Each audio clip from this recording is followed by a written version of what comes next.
Sure about that. Good afternoon and welcome to the Senate Committee on Government Operations Committee meeting, Wednesday, April 29th, 2026. Today we are going to look at H 841 first. This is an act relating to miscellaneous animal welfare procedures. We have, I hope you all have, a new draft 1.2. Which has been provided by Hillary Chutter Ames from Legislative Council. Do you all have that in your possession? Yes. Okay. So, I guess I would invite Hillary up first just to go over the changes that we made since that.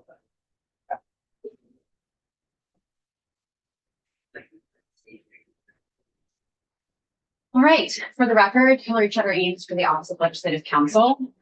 As the chair said, we have draft 1.2 of H 841. There are only a few changes that the committee requested last week. The first is on page 5, subsection E. And this subsection is talking about first the Division of Animal Welfare adopting rules generally to implement the provisions of this chapter. And then there was a subdivision about rules specific to a certified rabies vaccinator program. And so the request was to remove that because that is happening outside of this bill. So that subdivision 2 addressing the rabies rules has been stricken. Any questions about that edit before I move forward? Stricken or struck? I think it's stricken, but I'm happy to follow over. I don't know, I just, when you said it, then it didn't prompt me. I feel like I generally was stricken when someone was Ill. ill. Yes, stricken is, they became. It rhymes with another word. Without purporting to Actually, say what. rhymes with a lot of words, because my little brain goes straight to it. Okay. Yeah. I think we're all set with that, Hillary. Great. He's very good. I am not an expert on grammar, so I will not offer the parts of speech for stricken or struck and when to use either. But at some point I will learn. On page 6, To a high one. subsection F. This is talking about which organizations or individuals will be required to register with the Division of Animal Welfare. And so this is changed to remove dog breeders and add pet dealers and make clear that it is any person importing domestic pets, one or more domestic pets, not that the animal shelters, rescue organizations, or pet dealers have to be importing pets. So it will read as revised, the Director of Animal Welfare shall require that animal shelters, rescue organizations, and pet dealers, and any person importing one or more domestic pets into the state of Vermont for adoption, sale, other transfer, or breeding shall register the Division of Animal Welfare. Yep. I'll keep going unless someone flags me down for a question. On page 8, the next edit is to the subdivision on lines 12 through 17. This section addresses a limit on how many dogs a person can own. And when calculating the number of dogs, so when thinking about the 35 dog cap, there are 2 dogs that are not counted. Under the draft previously, any dog that is less than 4 months old or that has been sexually sterilized does not count toward that 35 dog limit. The change here is to specify who has to prove the age of the dog or whether the dog has been sexually sterilized. So I think this came from Lisa Mylott, and so to the extent there are questions about the reasons for the change or the policy behind it, they will be best directed toward Lisa. But this change specifies that a dog shall not be counted if the owner can prove. So it is on the owner to prove that the dog is less than 4 months old or has been sexually sterilized in order to be not counted for the 35 dog limit. So I have a question on that, Hillary. It's just a question that might come up because we're reporting this. Is there current statute that talks about how many dogs somebody can own, or is this brand new? This would be new. Okay, It's a new addition. well, I guess I'll ask Lisa how we got to 35. Could be 25, could be 40. I don't know what the right answer is, but okay. So at the moment, anybody could own $135. Right. Dogs. Well, Yeah, I'm just saying, There's nothing in current law preventing someone with 100 dogs from possessing them. all right, thank you.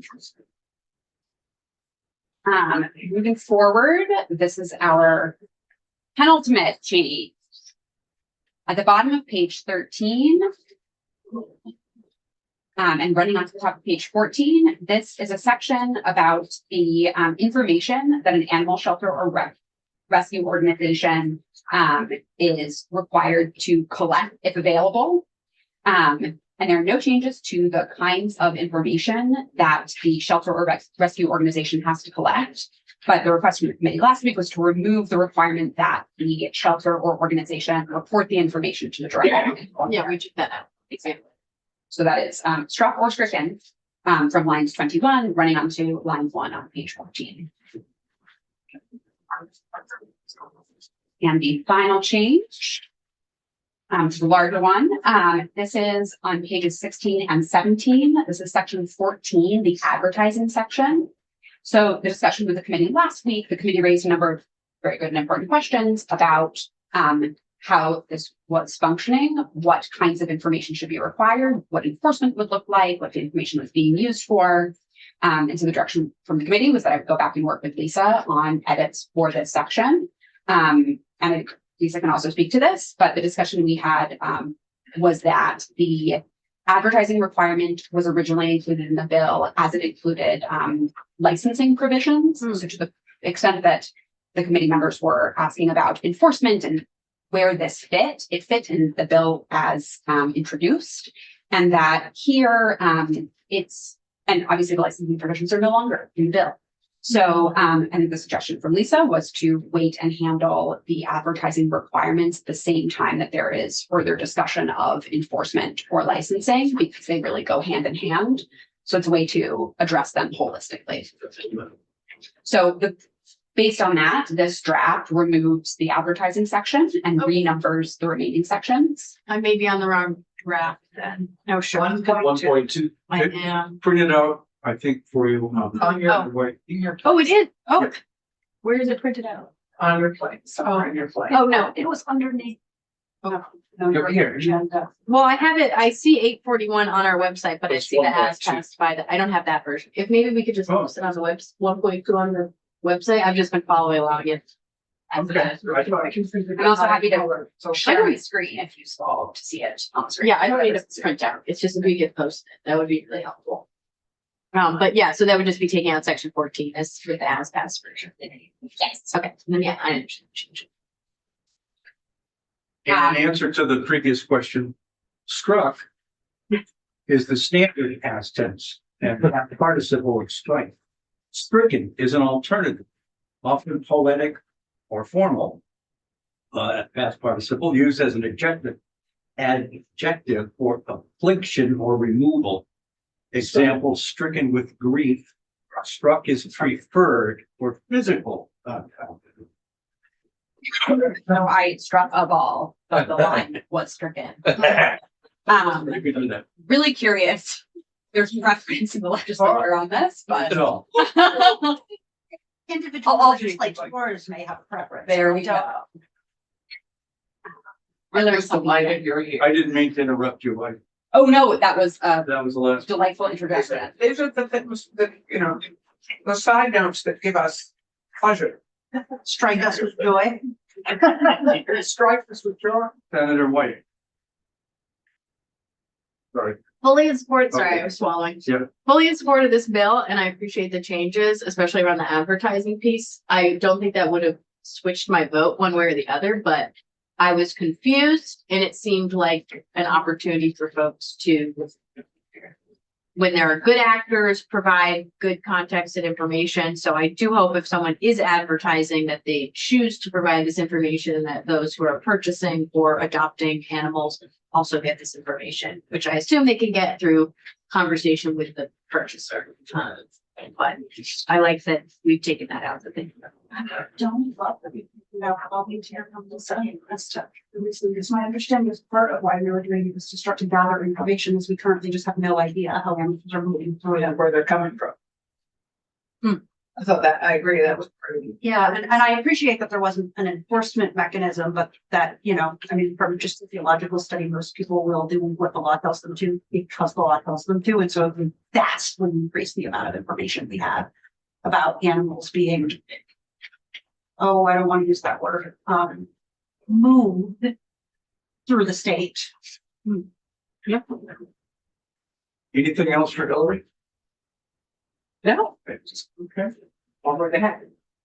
Like me to be here, and I will stay for. the Yeah, rest of the that would be discussion. great. So, let me invite our Director of Animal Welfare, Lisa Mylott, to join us, and, we do have, the ticket leaves a couple of questions, and we can move through it at whatever speed you choose to. I have the question about the number of dogs. I don't know how we arrived at 35. I don't know why we don't have a number now.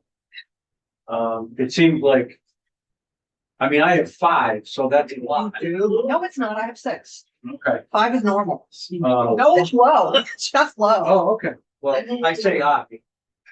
Inside the homestead, there's 5. They don't all claim to be my. That's a lot of That's dogs. strange. I'll swear. I'm not, but anyway, there's 5 dogs in the household. You're not the adopted parent of all of them. No. So anyway, how did we come to 35 and kind of maybe the history of all that?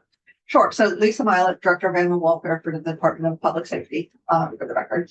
So with respect to the provision about the cap on the number of dogs, which is functionally a cap on the number of intact or breeding dogs, Vermont currently, as you've discussed, has no cap on the number. And my understanding is that sort of in COVID era and since as other states have increased their regulation of dog breeding, puppy mills have moved into Vermont. And puppy mills frequently will have 100 to 200 breeding dogs. They produce a substantial number of dogs. There are environmental issues with that many dogs on a property. There are welfare issues. And a lot of times there are health issues with particular dogs. And so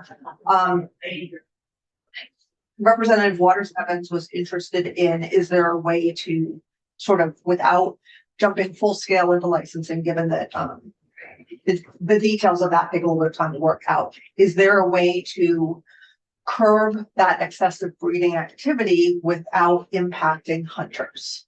And so she spoke to folks in the hunting world to say, when you have a hunting kennel, what's the number of dogs you're realistically looking at in a large, well-tended kennel in Vermont? And the answer she got back was that if the cap is 35 or higher, it should not impact good hunting kennels. And so that is what the 35 is based on. It could be any number, like as you were saying, but that's where the 35 came from. And the idea came from our rescues and shelters are overwhelmed at this point. Yes. They are getting a lot of requests to rehome dogs, in particular, and they don't have the capacity. They schedule, at this point, there are no open admission shelters in Vermont. There's no place where you can take your 5 dogs there, one of them, and say, I can't keep this dog anymore, and someone would take that dog guaranteed. And so they're scheduling people several weeks, or it gets to the point where sometimes several months out. So you say this one dog, it's not getting along with my other dog. It's a perfectly nice dog. It's just, I can't keep it. The answer would be, you have to keep it. And so the idea is to try and start matching demand and supply in Vermont better by looking at imports, by looking at local production, and get an idea of what that whole world looks like and how do we get these balanced. And so just as a first step, the idea of put a cap on the absolute number of dogs anyone could possibly be breeding on their property. Okay, Senator Yost.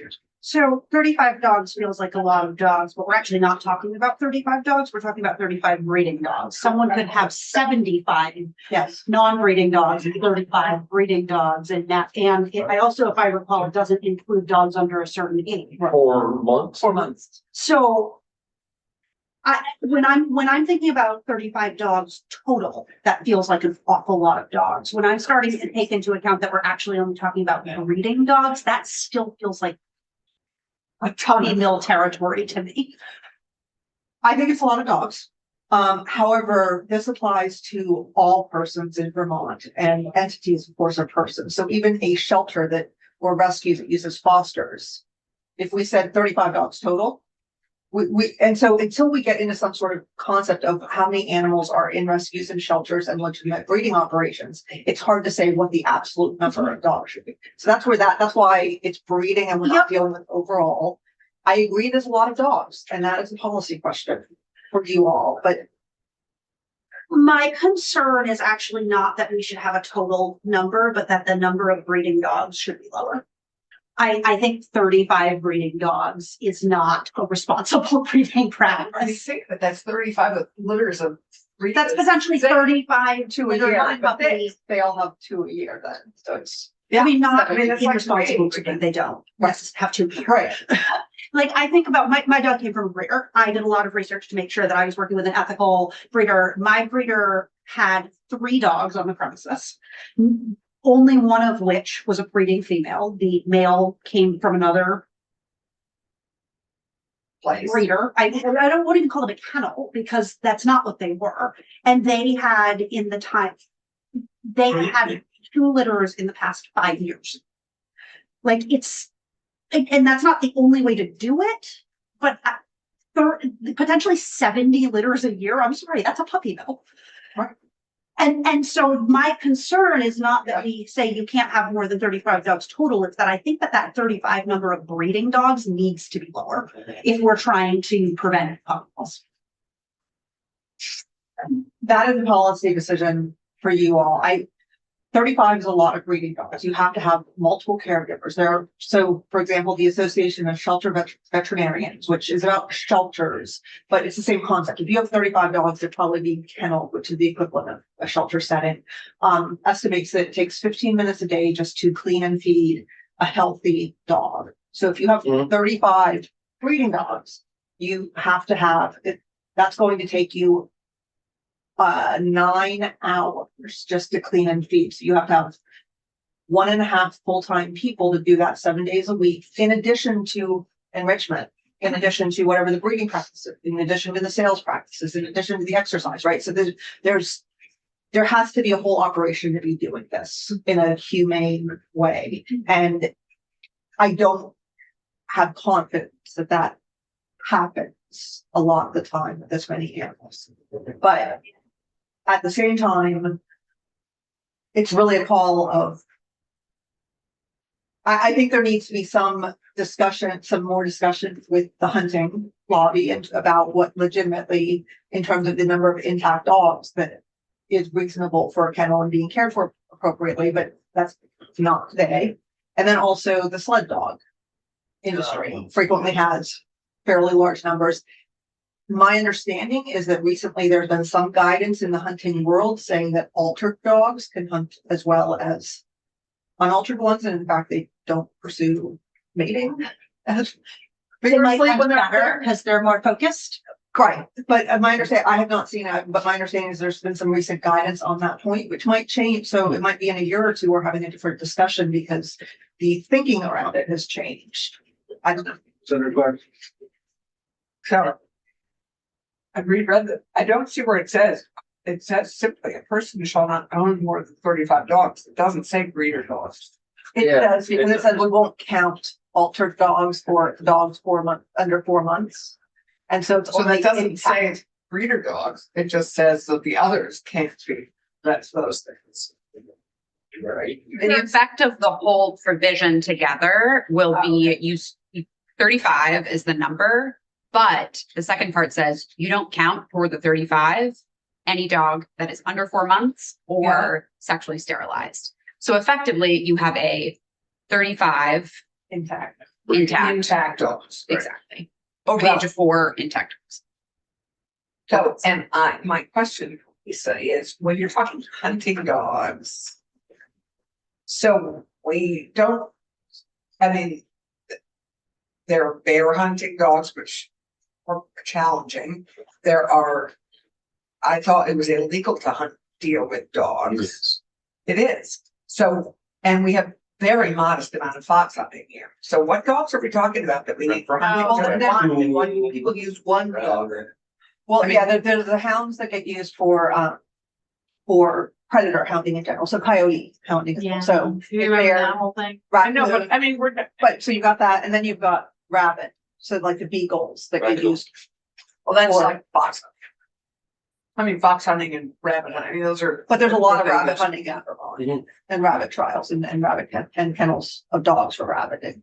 But is someone hunting a rabbit with 35 dogs? No, No, they aren't hunting bear. I believe bear, Like 3 or 4. hounding is limited to 4 at a time Yeah, as well. So each group of dogs is much smaller, but So- their kennels are. so I guess what I would say is that I could see cutting this like in half. I mean, I would see doing this with many fewer than this, because I think you're right about all the other challenges with only having a lot of dogs in one premise. I was gonna propose 20. Yeah, I think 20 would be a good number when you think that that could also be all these other dogs. Because again, those folks can still have other dogs that are hunting, sledding, they are just not intact.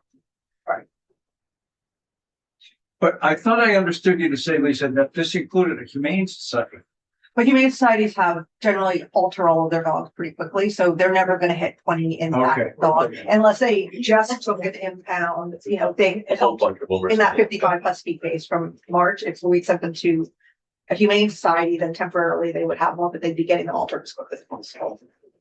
I also, do we even have a single humane society in the state of Vermont that could take all of those 55 dogs? If they stayed in Vermont, they would have been split up. And that's why we worked with an out-of-state group, because it would have taken up every shelter kennel in the state, potentially for 8 months or a year, because the owner was initially saying that they weren't surrendering any of them. As it turned out, the owner was convinced to surrender later that week, but initially we were looking at potentially having to hold those dogs for months or a year. So yeah, it would have taken every kennel. Yeah, I'm just thinking like in the instance where we had a massive seizure of animals like that, there's no world in which all 55 of them are going to go to the same place in Vermont. So it still wouldn't push the kennel. Like I can't imagine we have a single humane society that even has 55 kennels. No. You don't. Of course, then, to me, at least, the next question is enforcement. So somebody who lives 40 miles off the beaten path, so to speak, unless it's complaint driven, how are you ever going to know? Does somebody show up and start counting? Or Yeah, sure. So there's two ways Okay. that we're going to know. First of all dogs need to be licensed. And in order to get a license, your dog is either intact or you show proof that your dog is altered. And so it is indirectly enforced by licensing, which I understand is not robustly enforced everywhere. And outside of that, it's complaint driven. So yes, there are going to be people who violate this. 100% guarantee that. One thing, but it's like, but any law, there's I going think to that's be, true of every law. Yeah. In every law we have, there are people who violate it. yeah, and so it's gonna be, we've got this way of enforcing it, but part of what it does is it does send a signal, don't move your puppy mill here. Because we have had people buying farms to be puppy mills because the states around us and even more broadly have breeding regulations. And so they have licensing structures where they get inspected, so they're held to humane standards. And so the fact that Vermont has had, this is a step towards, let's get a handle on this in a way that makes sense without investing a lot of money in it. do the other states use the 35 as their threshold? So that was gonna be my question, is what are others, any other states limit number of breeding dogs? Yes, some states do limit it. I can't off the top of my head. I wrote a paper in 2019, and so it's been a little bit My guess is things have changed since then.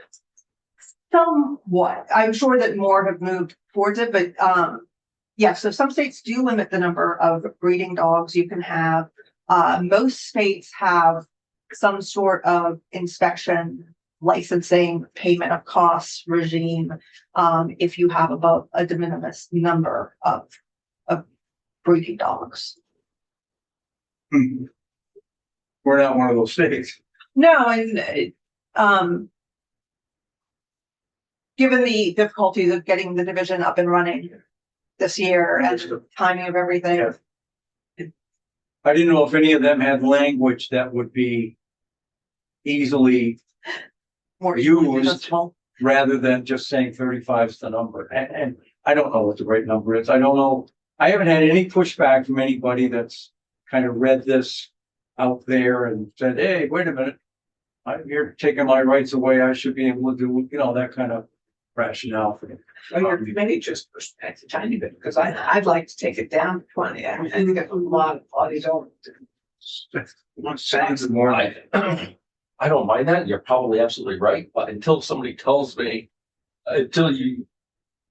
you said you reached out to some individuals on the House side that gave some testimony that came up with $35.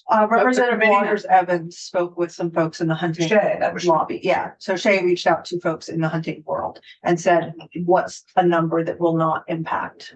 So hunting I'd want to animals? hear from them at 20, it's going to be extremely impactful, that's all. Yeah, I cannot answer that. I would like to explain the burden of proof issue. I emailed the chair earlier this week because Yeah. the burden of proof, who has to establish if the dogs are sterilized or not, or what the age they are, is something that in trying to deal with everything else I hadn't flagged like I should have. And the reason, to me, the way the language was written initially implied that the owner would have to prove the animal was altered or underage in order to subtract it from that 35 dog limit. But I'd rather have it explicit if possible, as Hillary's drafted it, because especially with female dogs, there is no good test to tell whether or not this female dog is intact. Shelters that insist on spaying and neutering before they send animals out will, if there's not a tattoo and there's not a visible scar, they need to open the dog up to look and see if there's a uterus. They can't use ultrasound for that? Maybe it's just a lack of technology, but it's not something an ACO in the field can do, right? Like they can't, there's no way to, and even with male dogs, the dog could be cryptorchid or it could have nudibles, right? And so the visual doesn't necessarily answer the question. And owners already need records that their animals are altered because of licensing, because there's already this, you can establish that your animal's altered at a lower price. Creating a lot of bad information. What do you mean?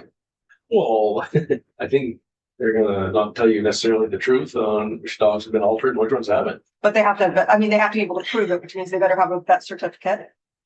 Like that's the way you're gonna prove that your animal's altered. That's what you have to do for licensing anyway. If you want the lower altered fee, you have to show your spay or neuter certificate. You get a benefit if you can show it's been altered. Yes. So there's a reason that exists. Yeah, Yeah, it's a higher fee if your animal is intact. yeah. And so people already have, these records exist. And the same with the age of the puppies. Maybe you don't know exactly. Generally, shelters will, and even vets will age puppies based on dental development. But the problem is nutrition and just abnormalities can alter that by a couple of weeks. And so we're talking about 4 months, whereas a breeder should have, let's say, a vet record from the pregnant mother or from the first shots or whatever, or be able to establish in some way, or that person should not be a large volume breeder that has so many puppies that they Don't know when they were born. yeah, and you can rule out some, anyone visually could tell that this puppy is, any ACO, anybody who's in this world could visually tell that puppy is probably 8 or 9 weeks. I'm not worried about that age. When you get up to 3 months to 5 months, it's mushier. It is. And so having some sort of vet records to establish that to opt you out is not too big of an ask. Senator White? I guess I'm just kind of wondering timeline wise, from our agenda, we have a possible vote Yeah, here. I don't think that's gonna happen, Okay, because I think we do need to hear from some more. And it didn't dawn on me, I did get your email until I saw the new draft and I went, wow, I wonder why they came up with 35. And we probably should have asked that when we first ran through it. Well, we've heard the answer, so it doesn't sound like any additional witnesses are gonna help us, because we heard how the answer was derived. The only thing it might give you, I mean, I'd love a vote today just because I know that you have plenty of other bills you're working on. I can see you all. I think that the hunting folks would want to weigh in at least and be heard. Mm. Yeah, lower the touch, I think. No, but I think we need to reach out to them too. They may not be. Is there an association you'd recommend we reach out to? I think Mike Covey is who Mike would be good. Shay had talked to us, so you might have an idea of this. Okay, and he's in the building. Yeah. I haven't seen him today, but. No. You're- Close on it. Is there anything else? It appears that there may be some federal licensing. I'm admitting that this is AI, but this says that owning 5 or more intact females triggers federal licensing. Their standards are very, very low though. So the federal government, through the Federal Animal Welfare Act does regulate puppy mills and some of the production. They exempt it though. For example, if you're doing home-based sales, which is what farms puppy mills, those are exempt also from licensing. And their standards aren't great and they have no cap on the number of dogs. Okay. But most puppy mills are actually federally licensed. So beyond that, did anyone else have questions for Lisa with respect to anything else in yellow that we went through today? Yes, I Okay, have so- questions about the the striking of the advertising provisions. I think I had put forward some ways to change it to gather the information you were actually looking for. Yeah, I mean, you heard my question or my sort of question into the universe. Yeah, so with respect to the advertising provision, I actually think the information that is most helpful is going to come from the registration requirement. The importers and shelters, rescues, and pet dealers need to provide information to me about their intake, their production, their disposition, and their inventory. Like, I think that's where I'm going to get a lot of that information. The idea of the advertising section initially was we want anyone in the state to be licensed if they're required to be licensed. We want anyone in the state to have a sales tax number if they're required to have a sales tax number. So let's make them put in an ad so that we can affirmatively reach out and say, hey, you need to put this information in here, or if you don't have this, that means you need to get licensed or you need to get a sales tax information. There are First Amendment restrictions on on the speech we can make people affirmatively say. And advertising is speech. And so we need to tie anything we're saying that you need to do to, and Hillary is much better on the First Amendment, so I'm tagging her back in on this. But if we are using it as a backup to a licensing regime, my understanding is we can do a little bit more in terms of what we make them say. So like, taxi companies have to display their license number. Like there are things that where it's a backup to some sort of regulatory scheme. You can make people speak in limited ways as long as it's not burdensome. If we are collecting information, it's much, my understanding is we're more restricted in what we can affirmatively make them say. I am not a constitutional law expert, though. I'm also not a constitutional law expert, but I have done a lot of work in the area of First Amendment. And the way Lisa has described it is correct. That so generally speech, if you regulate it, it's going to trigger scrutiny. Commercial speech is an area that you can regulate with less scrutiny. And so that is generally what we're talking about when we're talking about advertising. That being said, if you are requiring someone to speak, if it is compelled speech, it is much easier to defend those kinds of requirements when they are tied to a government purpose, particularly an enforcement scheme. So part of the challenge here is that with an advertising provision that kind of stands alone without some connection to enforcement or why we're asking for this information and how that is supporting the government purpose or government interest, it's just a little harder to explain why the government is appropriately compelling speech. So there's definitely a way to do this, but it is much harder to do from a First Amendment perspective without, if it's just the standalone required posting in the advertising. Okay. And I think we would need to think about there's maximum amounts, and this came up, I think, in the committee discussion last week, is are we really asking a lot of information to be put into every ad? And that weighs into the First Amendment analysis is how much are you people speak. And so, One related, oh, sorry. no, go ahead. One related good question that the committee was flagging last week as well was there's that second portion related to social media. There are different implications or challenges related to how you are asking platforms to handle social media posts and what is on them. As in, under a federal law, it's very hard to make a platform do anything about what third parties are posting on it. So all this to say that there are a number of I think important and challenging questions related to how to do the advertising section well. And this was part of what Lisa and I had been talking about and thinking what makes sense given where this is at now. I think we're happy to take direction in the committee in any way. But those were some of the conversations we were having in addressing what to do with that section at this point. That is all helpful, I think, given that context. I'm Agreed. tepidly okay with removing it. I'm reluctantly. Tepid was much more fun word to use. Yeah, that was. You're tepid about having it stricken.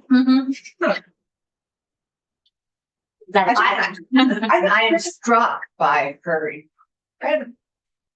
It's not a word I usually use with Tanya. Yeah, tepid is not, It's not a Tanya word. no. So I have a general kind of question. If someone goes to a vet and the dog hasn't been registered, the vet would have no way to know that. Vet has no way to know that. There are some states that require vets send copies of rabies certificates in so that the animals can be licensed. So it's not checking whether this one is, but just by default, they send a list of who's been ready to be vaccinated so they can be followed up on. I've started asking vets to voluntarily provide the information to the relevant town clerks. I don't know if they are or not, but I do think that licensing is really beneficial in ways that a lot of times people don't understand. The records are more accessible to animal control officers frequently at the times they're picking up dogs than vet records are. Yeah. So the rabies tag doesn't do the same thing. And then obviously it funds some very important programs. Yeah, I mean, the fact that it gets dogs home more quickly than a rabies tag. But there's no way to subdurally register, or is there? There are some states that allow a microchip to stand in for the Yeah, tag I was itself. gonna say, now dogs, almost all dogs now have microchips put in them. I don't know about all. But a lot, surprisingly, not a large number. So that would have whether the dog is registered, right? That could, right now, those are generally not linked.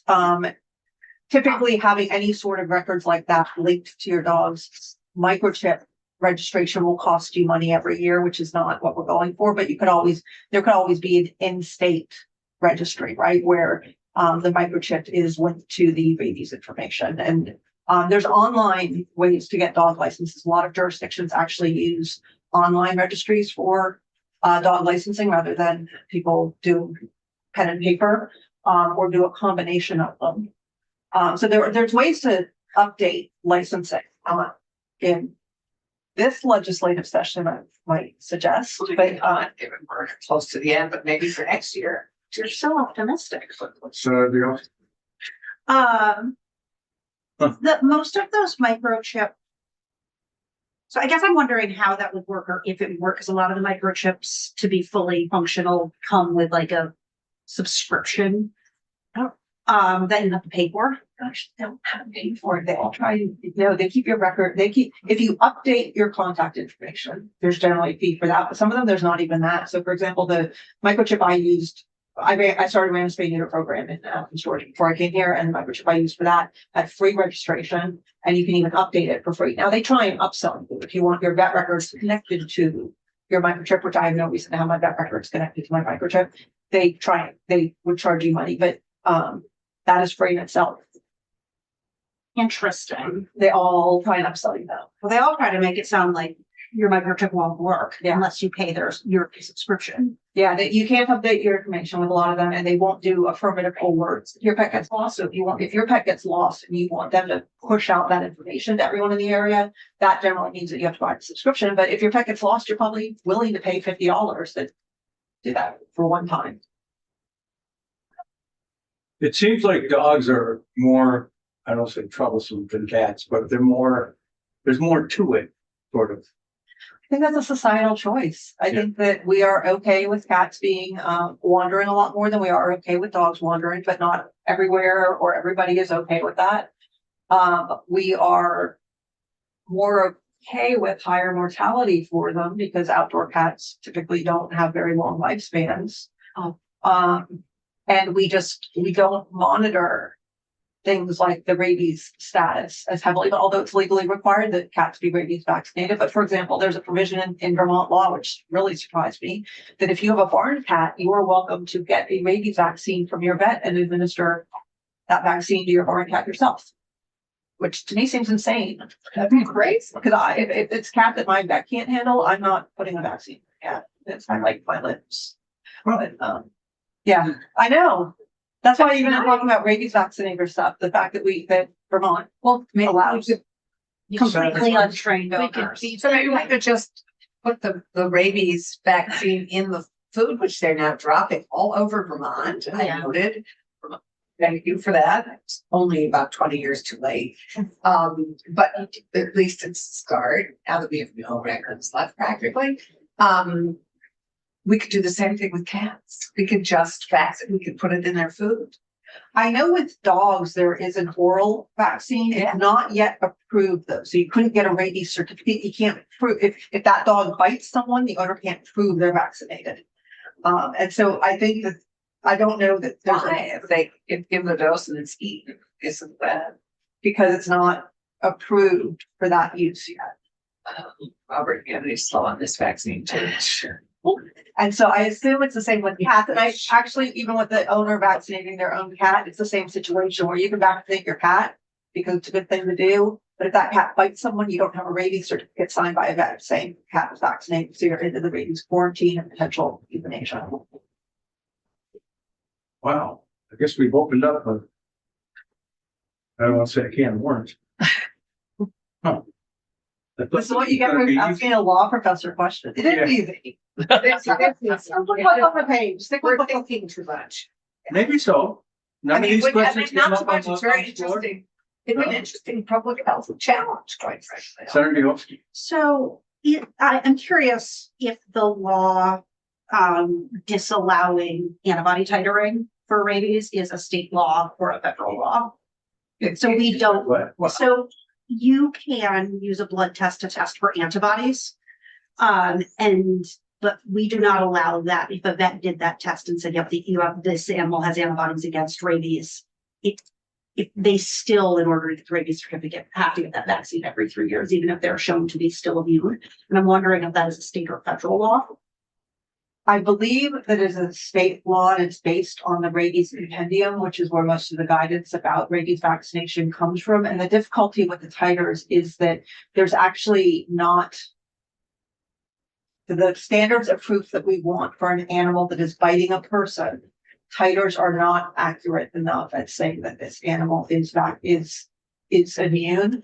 Neither is vaccine, right? Maybe their body didn't react appropriately to it. All we're saying is they got the vaccine. We aren't saying they had a reaction to the vaccine that we want to have. And so there's issues with that as well. But with titers, my understanding is that we don't know the number that tells us that animal, in fact, could not transmit rabies to a person. Even with humans, so, I'm vaccinated against rabies and you do titers every couple of years once you get vaccinated. But if I'm bitten by an animal that might be rabid, I still need to get the post-exposure shots, even though my titers are perfectly fine. Any other questions for Lisa? So if you could put Mike Covey, Covey, on this list tonight. Thank you. If we can do it later this week, fine. If not, Yeah. and any other witnesses you can think, maybe we can look at the House list of witnesses and see if Yeah. we have a Because it's just this section, right, that we're, Well- last, I'm fine with everything else that you changes. Just So, clarify 35, that would be fine. There was no testimony in the House about the number other than how it was achieved, but there was no negative testimony. The other folks who testified on the bill all support this version of the bill. Okay. I mean, it's Merrimack Farm, it's the Vermont Humane Federation, some of the folks you saw here, like from the Vermont Veterinary Medical Association, but there was nobody from a hunting group or anything on the House side. I see Representative Bartholomew, who's, he's a vet. He's a vet. He did, and his adjustment was to require that I work with the VVMA on the rabies vaccinator program. Before that, it said that I would work with licensed Vermont veterinarians. And Catherine Gray, who is the executive director for the VVMA, and I met, and so it was about the rabies vaccinator program that no longer is developed. Okay, well, we'll look at this other, because there's quite a few other witnesses that they had in. But not on this issue. Well, I don't know. The Northeast Regional Director, Humane World for Animals. Yeah, that's the Humane Society of the US became Humane World for Okay. Animals, and they support the bill. Yeah, they're a little. There are Yeah, two you mentioned humane Merrimack studies, right? Sanctuary. One of which we may want. Yes. You know, Mary Mack she's in support of the bill. That's Okay. where I think everyone was. Yeah, I just, 35 breeding 35 is too many dogs for seems me. like too many. I agree. I recently was in house now. Now, they have these 10 dogs, you know, like all these puppies, 2 parents. This was from, oh my God, it's a lot in one space. One not very big space. A lot of puppies. I mean, that's what are a lot of our work. humane societies are always rescuing animals from these kinds of situations. Why? Yeah, not from people with 6 dogs. though. no, but for people with too many. I think, Yeah. again, I'm not suggesting to put a cap, and I can understand the reasons why not to on overall dogs, but 35 breeding, that's so many. Yes. Like 2 or 3 feels like a list, and 5 feels like a lot. Just given the work that goes into having a healthy litter of puppies and taking care of those puppies and taking care of that.